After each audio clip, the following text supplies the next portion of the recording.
Ayan nga mga kaibigan 'no, naghain po itong si Vice President Sara Duterte ng petisyon 'no, sa Korte Suprema para, urgent application for temporary restraining order or writ of preliminary injunction ang inihain ng Vice President. So, guys 'no, etong si, Sara Duterte 'di ba sabi niya gusto daw niya ng bloodbath. Pero eto mga kaibigan, hindi naman pala bloodbath ang gusto niya, kundi gusto po niyang ipatigil ang, kanyang impeachment. So, for, 2 times guys 'no, ipapatigil na naman niya ang kanyang impeachment 'no. At, nagpapatunay lang talaga dito na si Vice President Sara Duterte ay talagang merong kasalanan 'no, guilty siya. Kahit wala pa yung verdict sa kanya, pero masasabi na natin na siya ay 101% guilty. Dahil nga, umiiwas siya. Gano'n lang naman 'yun, 'di ba? Kapag guilty, umiiwas. Pero kapag hindi guilty, ay hindi umiiwas, 'di ba?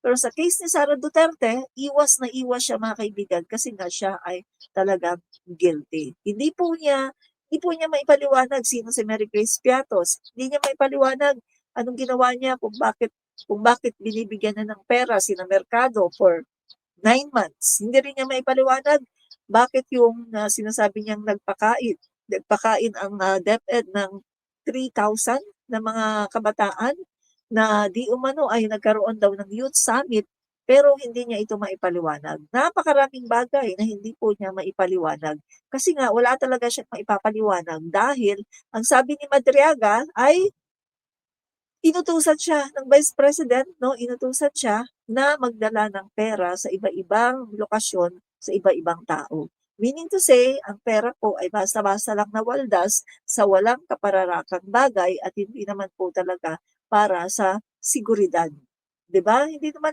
walang kinalaman sa seguridad 'no, na supposed to be ang confidential funds ay ginagamit 'yan sa, patungkol po sa mga issue ng seguridad at patungkol sa mga halimbawa may mga recruitment 'di ba, ng mga kabataan para maging NPA.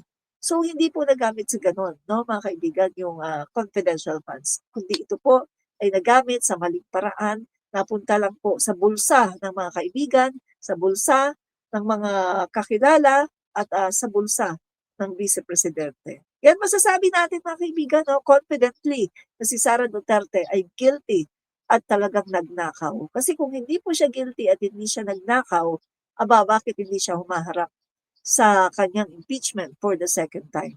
So for the second time mga kaibigan, punta na naman ulit sa Korte Suprema para magkaroon ng temporary restraining order para nang sa gano'n ay mapigilan ang paglabas ng mga ebidensya.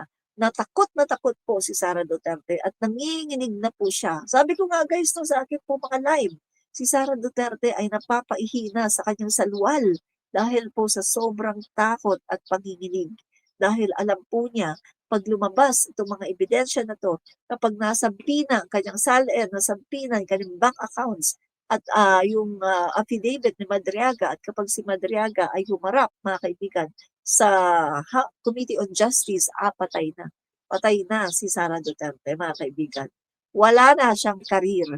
Ngayon nga 'di ba kitang-kita na ng sambayan ng Pilipino yung si Vice President Sara Duterte, pinagtatawanan na lang siya ng mga tao.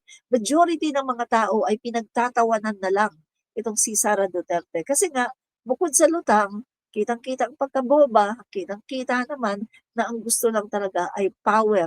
Walang kaalam-alam mga kaibigan, si Sara Duterte po ay walang kaalam-alam sa issue 'no, sa mga, patungkol po sa mga kung paano, pagagandahin ang Pilipinas, kung anong gagawin sa DepEd. Nakita mo yung sinabi niya mga kaibigan, nakita niyo ba yung sinabi niya sa isang video na ang mga bata daw dapat daw hindi daw yung palagi na lang daw tayong nagbi-build ng classroom.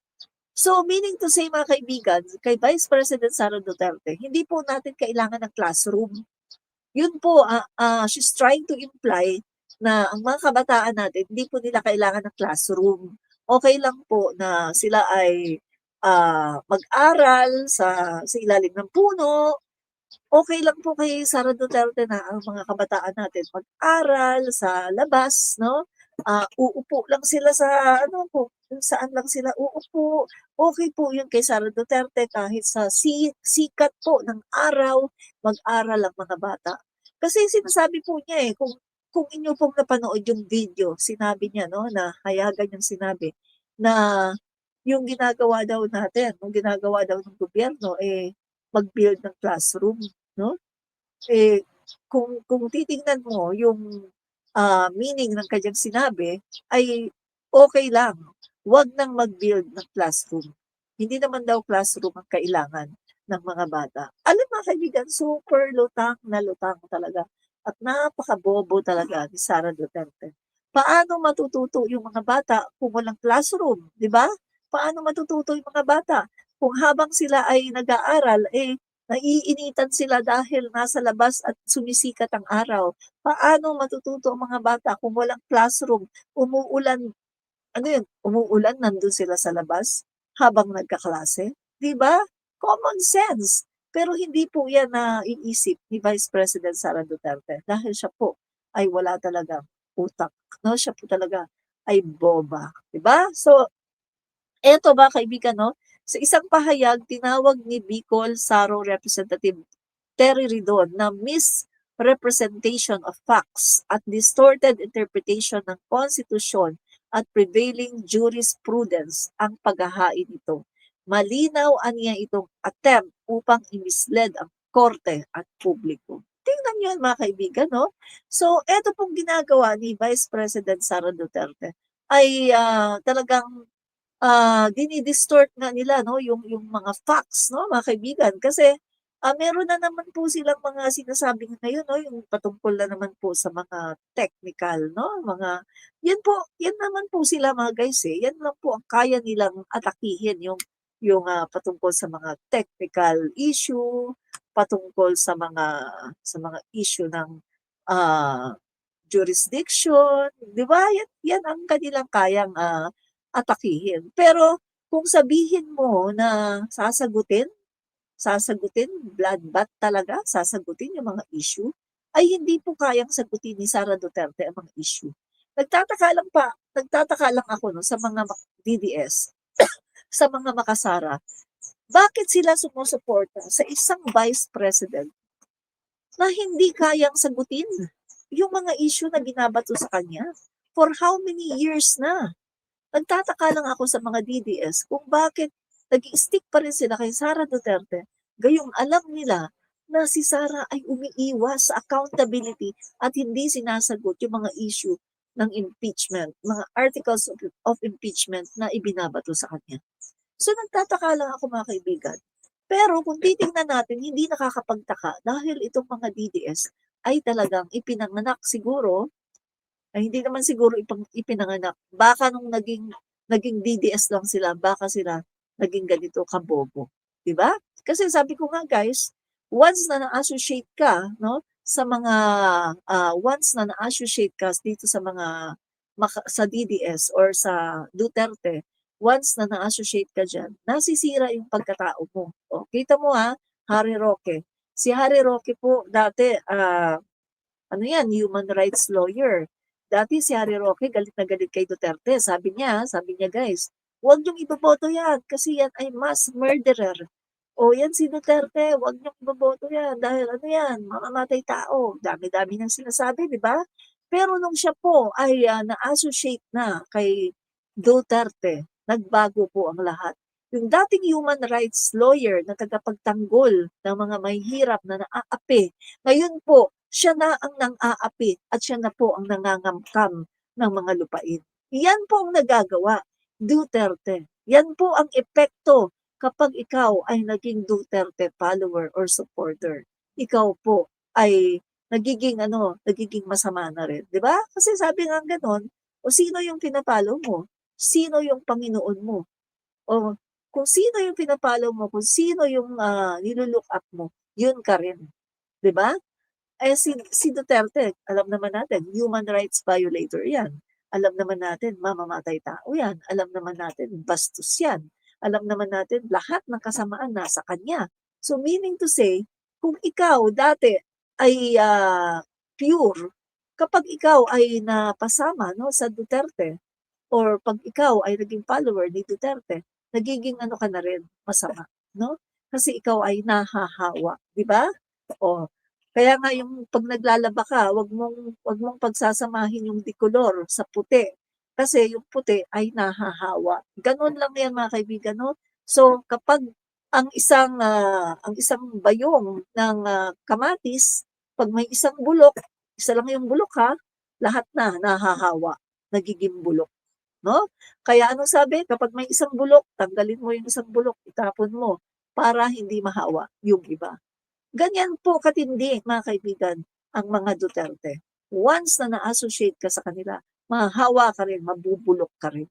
Kita niyo, Harry Roque, human rights lawyer, pero ngayon bulok na. O, 'di ba? Ano pa? Marami guys, yung mga na-associate sa mga Duterte. O, Marcoleta. Si Marcoleta, mga kaibigan, 'no, sabi nila, ganito daw yan dati, ganyan daw yan.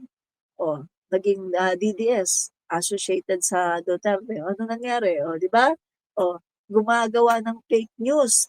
Pagkatapos kita mo, ready na, yung ating, Kalayaan Island Group ay i-give up na lang daw. Bakit? Kasi yun yung stand ni Rodrigo Duterte.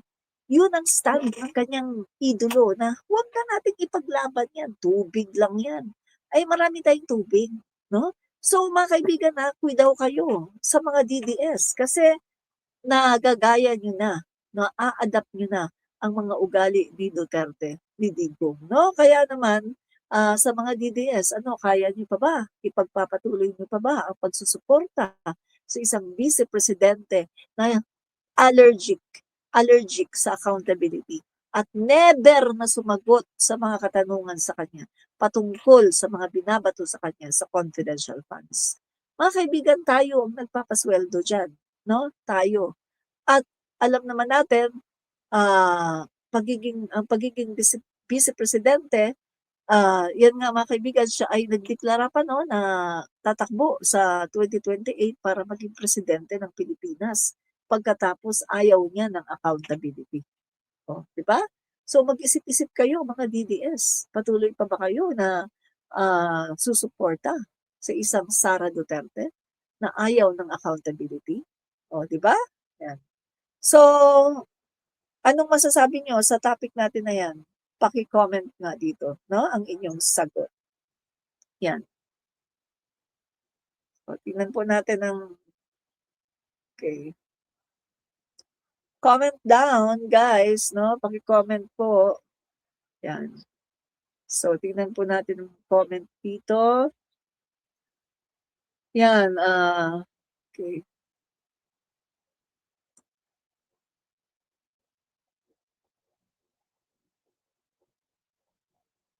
Wala pa masyado. Hindi siya lumalabas dito sa akin talaga 'no, 'yan. So guys 'no, punta na tayo sa susunod nating topic. Tingnan ko mamaya guys na kung lalabas ang komento niyo.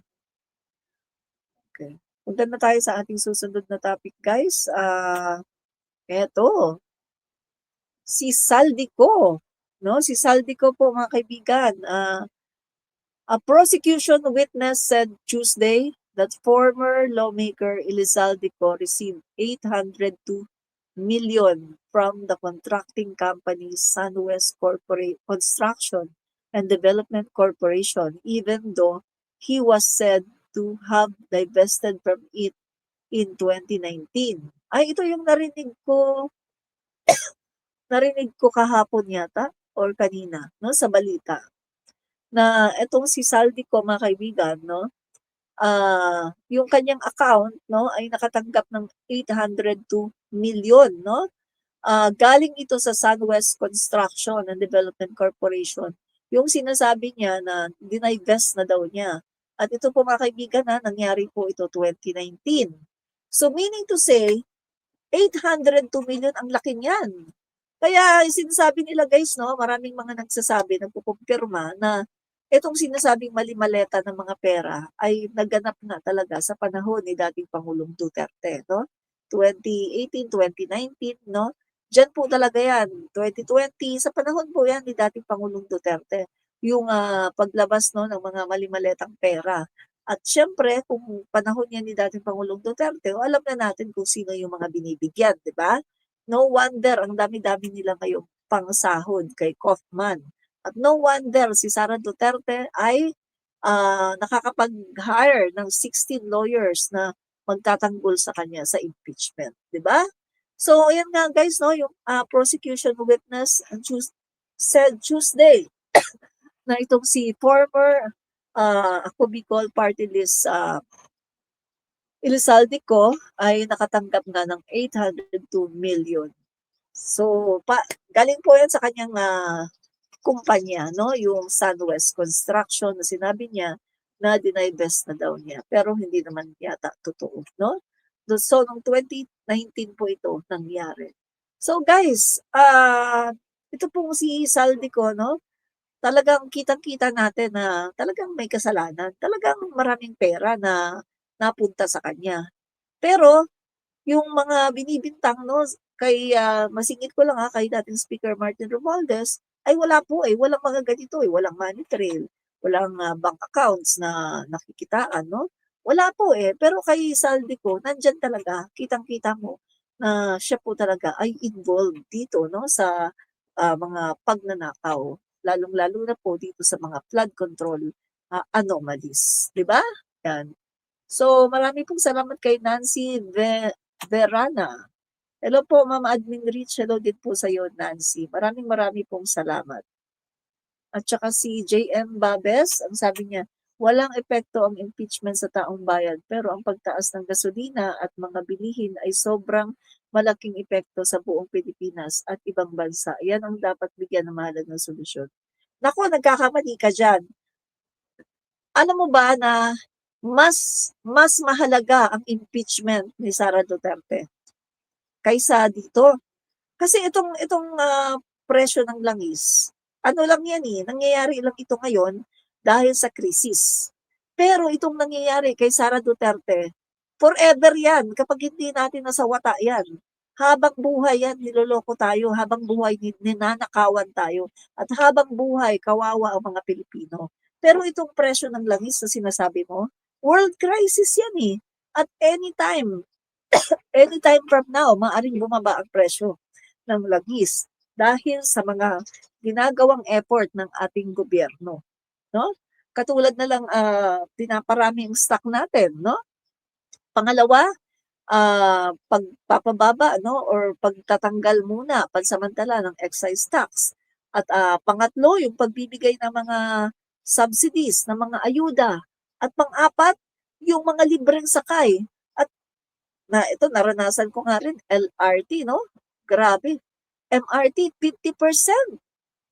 Tapos yung mga libreng bigas, ang daming effort ng ating Pangulo, ng ating gobyerno para maging maaluan ang buhay natin sa panahon ng krisis. Pero si Sara Duterte, kapag pinalampas mo yan, nako, tapos gusto pa maging Pangulo ng Pilipinas, kawawang-kawawa ang mga Pilipino. Kaya mas mahalaga itong impeachment ni Sara Duterte. At ang ginagawa naman ngayon ng House of the Representative ay kanilang ipinagsasabay Kasi hindi naman tamad ang Congress natin hindi sila tamad. Nagagawa nilang pagsabay-sabayin ang kanilang mga trabaho. Impeachment at the same time, ang dami-dami na nilang nagawang bill para sa ikaalwan ng mga Pilipino. Kaya hindi mo pwedeng sabihin na, ay ito dito tayo tumutok sa presyo ng langis kasi mas mahalaga to. No, no, no, no, no, no, no, no.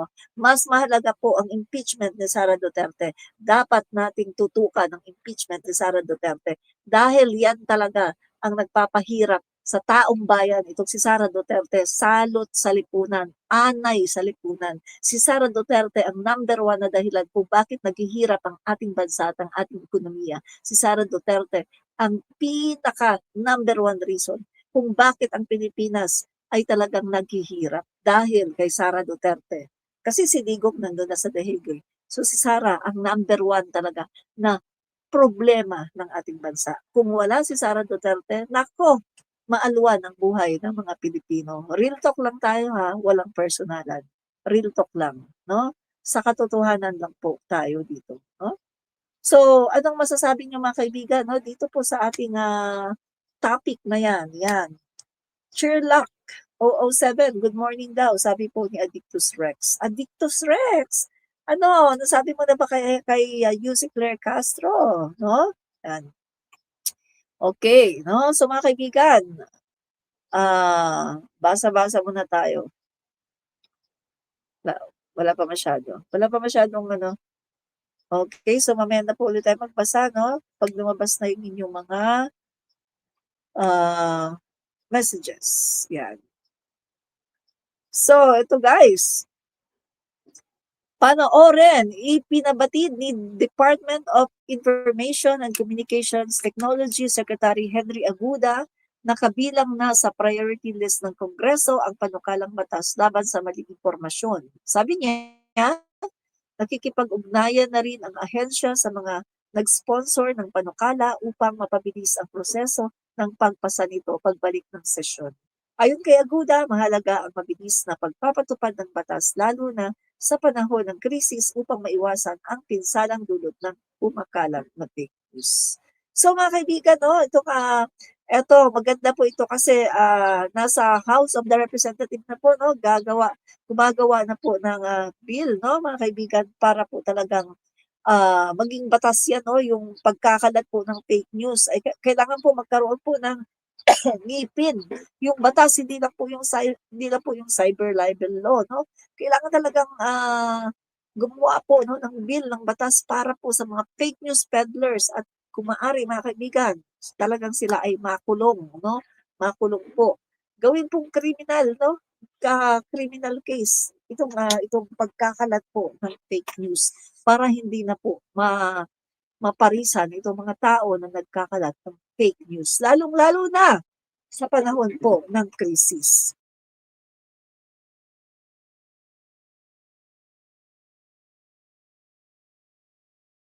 No, na sa panahon ng krisis ay wala pong nagkakalat ng fake news dahil pag nagkakalat kayo ng fake news, mas lalo po kayong nakakadagdag sa paghihirap ng taong bayan. Tandaan nyo yan, mga kaibigan, no?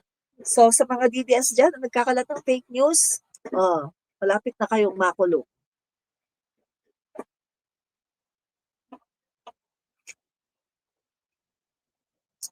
Hindi na magbago ang presyo ng gas na yan. Hindi na bababa. Madami ng tigil pasada. Madaming Pilipino ang naapektuhan. Hindi na makalabas at makapasok ang mga negosyo. Ako na, JM Babes, hindi po totoo yan. Saan kayo nakakuha ng ganyang impormasyon? Alam nyo ba, sabi ko nga, di ba, parang walang krisis. O kahapon lang kakalabas ko lang kahapon Kaya nga, kahapon ba yon? Nung isang araw, no? Monday. Tama, Monday po ako lumabas. Monday. Kasi nag-shoot kami. No? Nag-shoot. Alam mo ba, parang walang krisis Grabe, yung mga tao. Talagang nasa mall, punong-puno yung kainan. Nag-Vikings kami, guys, no? Kumain kami sa Vikings. Tapos punong-puno yung mga kainan. Ang mga tao, hala, daming mga bit-bit nag-window, nagsha-shopping, hindi po window nagsha-shopping talaga. No, may mga bit-bit. Grabe mga kaibigan, parang walang krisis. So yan ba yung may krisis? Ang Pilipinas po ay hindi naghihirap. Ang mga Pilipino ay maraming pera, no? Tapos ito pa pumunta pa kami sa Caloocan. Nag-interview kami sa TODA. Interview kami doon, TODA, kasi syempre may mga libreng sakay, no? Subsidized ng gobyerno. May mga libreng sakay. Tapos, konti lang yung sumasakay, no? Kasi nagpunta kami doon, medyo hapon na. Ang sabi ng TODA driver, pag umaga daw ang madaming sumasakay, no? Tapos, pero may sumakay din naman, no? May mga sumakay din naman sa kanya. Nag-antay kami, tapos yun, na-interview namin.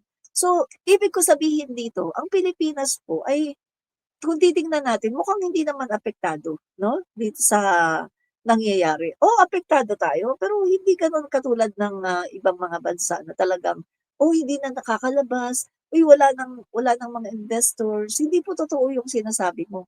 Alam ko kung saan galing yung sinasabi mo yan ay galing sa mga DDS. DDS narrative yan kasi gusto nilang palabasin na ay wala nang ano, wala nang mangyari sa bansa natin. Gusto nilang palabasin na failure ang gobyerno sa pag-address dito sa krisis, no? Sa pandaigdigang krisis. Yan ay naratibo ng mga DDS. Pero wag kami ha, wag kami kasi lalong-lalo na ako dahil nakikita ko yung mga nangyayari sa labas, no? Kasi palagi din akong lumalabas. Huwag kami ha, kayo na lang mga DDS ang magputuan sa sarili ninyo at magtakutan. Huwag kami dahil hindi kami natatakot dahil alam namin ang katotohanan, di ba? Pero kayo mga DDS, sa mga fake news peddler, niluloko niyo yung mga sarili niyo at pinapaniwala niyo yung sarili niyo na ano na talaga, na grabe na ang nangyari sa ating bansa. O, 'di ba? O, mga bobo kasi kayo, o, 'di ba? Hmm, bobo kasi kayo, 'di ba? Oh, ang sabi ng isang DDS dito, "Bakit mga bobo vlogger ni BBM? Kung babuyin si Sara Duterte, wagas." Aba, at kami pa talaga ang nambaboy kay Sara Duterte. Hoy, hello, hello, ha? Kayo ang nambaboy sa pangulo namin, ha? Si Sara Duterte ang nambaboy sa pangulo namin. Ang ginagawa lang namin ay mag-react at depensahan ang aming pangulo. Oh, kayo ang nambaboy. Oh, tignan niyo, si PBBM, grabe yung tiwala kay Sara Duterte, no? Kita mo kahit siya ay binababoy na, yung ng tatay niya, ng mga kapatid, binababoy ng mga DDS, 'di ba? O maisog rally. Grabe yung maisog rally, no? Na tuloy-tuloy yan, no? Si Digong ang nangunguna, sumasama pa si Sara. O sinasabi ni Digong, may bangag tayong presidente, tumatawa pa si Sara, ha? Unity team pa sila ni PBBM, ha?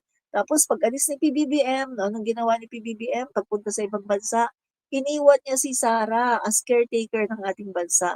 Pagkatapos, pag-alis ni PBBM, si Sara nandun sa Liwasang Bonifacio sa rally ng Maisog ng KOJC kay Kibuloy.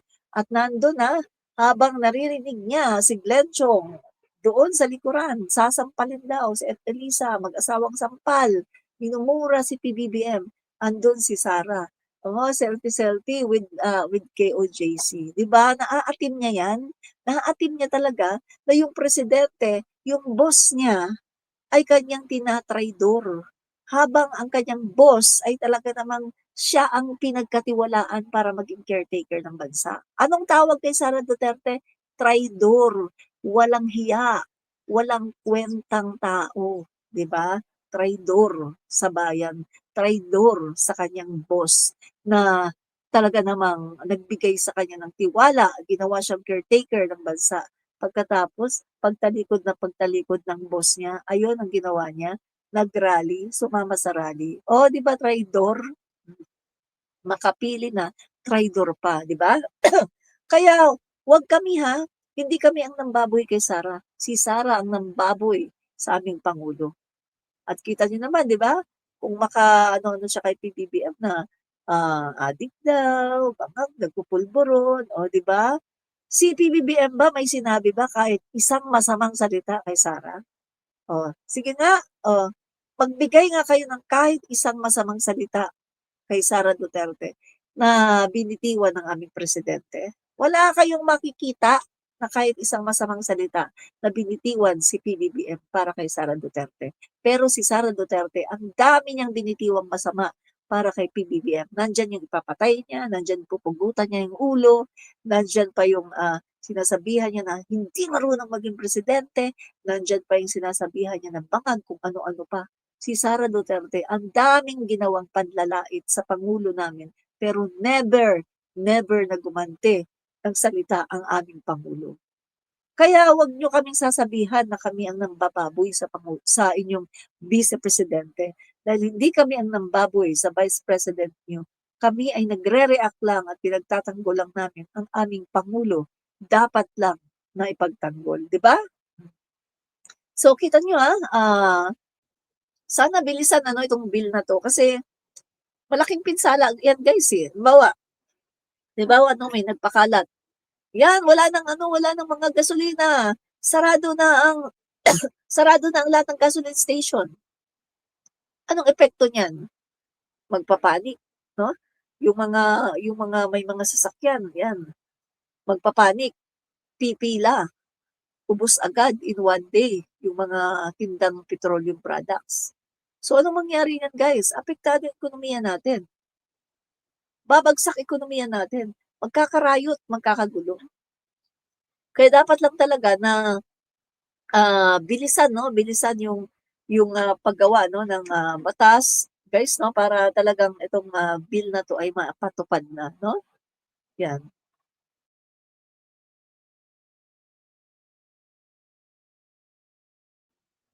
Ano pong masasabi ninyo sa ating, topic na 'yan? 'Yan. Paki-comment po ang inyong, thoughts patungkol po dito sa ating topic, 'yan. Okey. So, ang susunod po mga kaibigan ay eto, okey, sabi po dito, ni Barsaga, tumaas yan dahil kapalpakan ng namumuno, kaya bababa yan 'pag maayos ng pangulo. Duterte 2028 tayo, Representative Kiko Barsaga. So, sabi po kasi dito ni former DOE Secretary Jericho Petilla, "Wag na kayong umasang babalik yan sa 61. Ang diesel will be 100 or a little over 100, and then gasoline is a little under 100 kapag nag-normalize sa lahat." Naku, fake news naman 'to. Alam naman natin guys na kaya lang naman tumaas 'to 'di ba, dahil nga sa ano, dahil nga sa krisis 'no? So, hindi po ako naniniwala na hindi po ito babalik sa 61. Kasi remember mga kaibigan, sa panahon ni dating Pangulong Duterte, umabot po sa 100 plus ang presyo ng, gasolina, 'di ba? Dahil nga din sa nagkaroon ng, giyera 'no, sa Russia, Ukraine at, naapektuhan din tayo. Biruin mo guys, hindi pa yun war sa Middle East, Russia lang at saka Ukraine yun, hindi sa Middle East.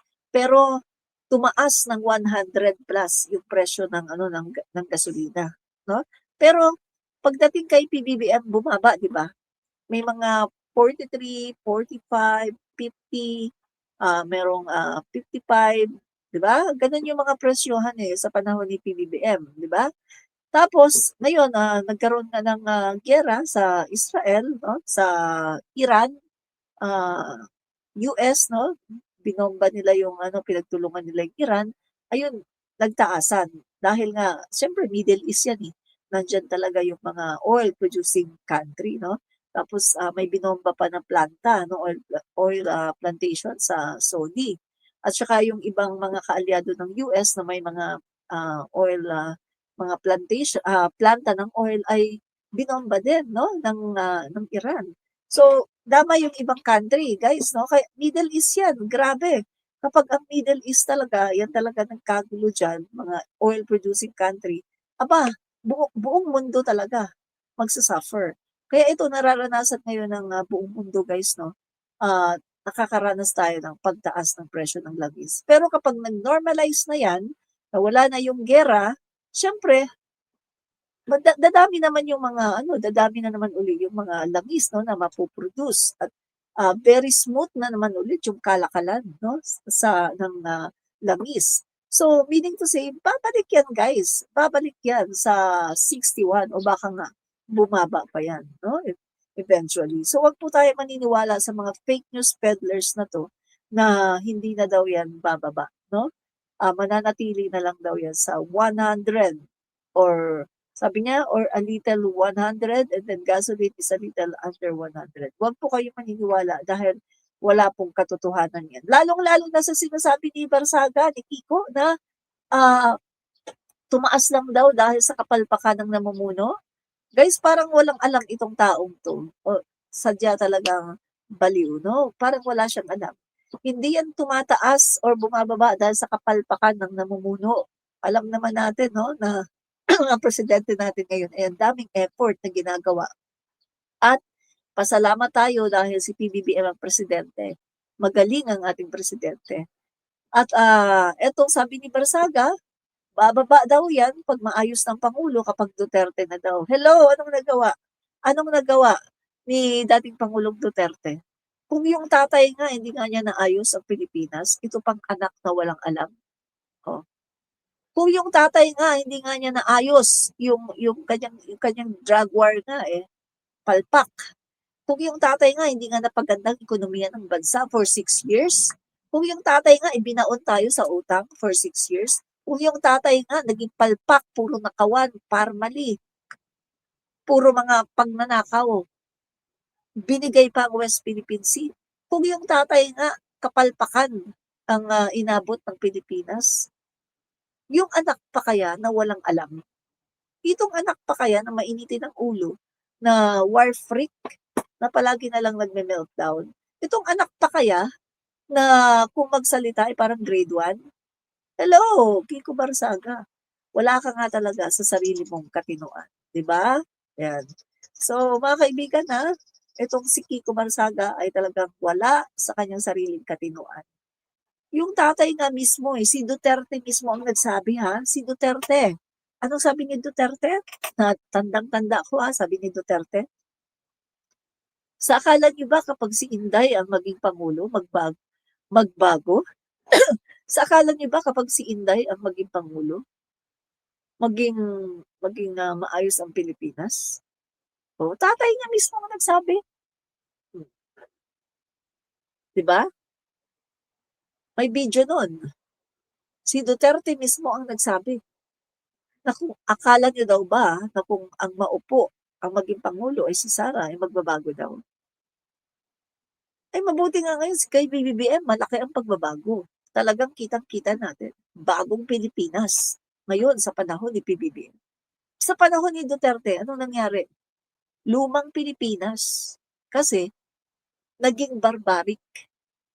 Parang wala ng batas. Bumalik tayo sa Dark Ages.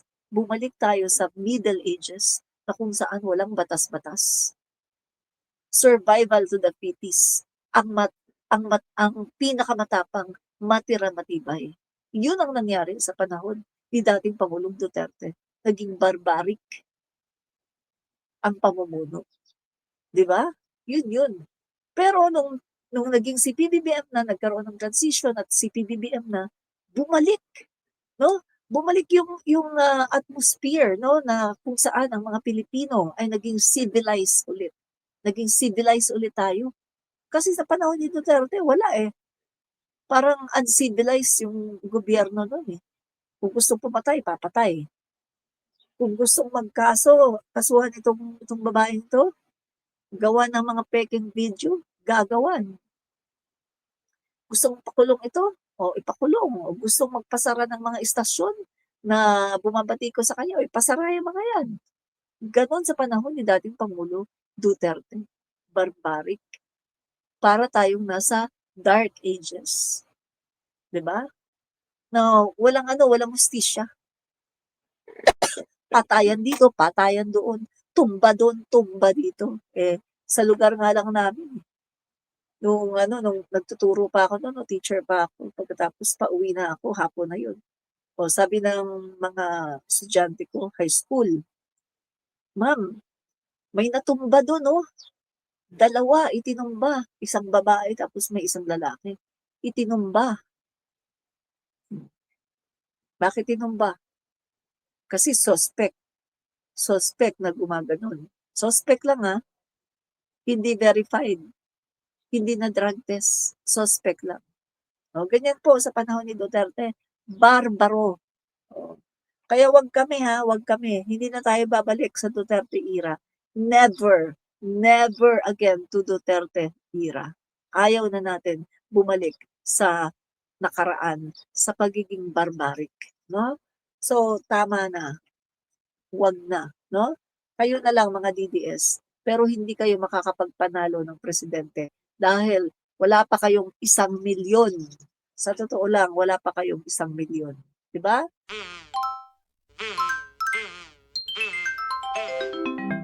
Kakulango.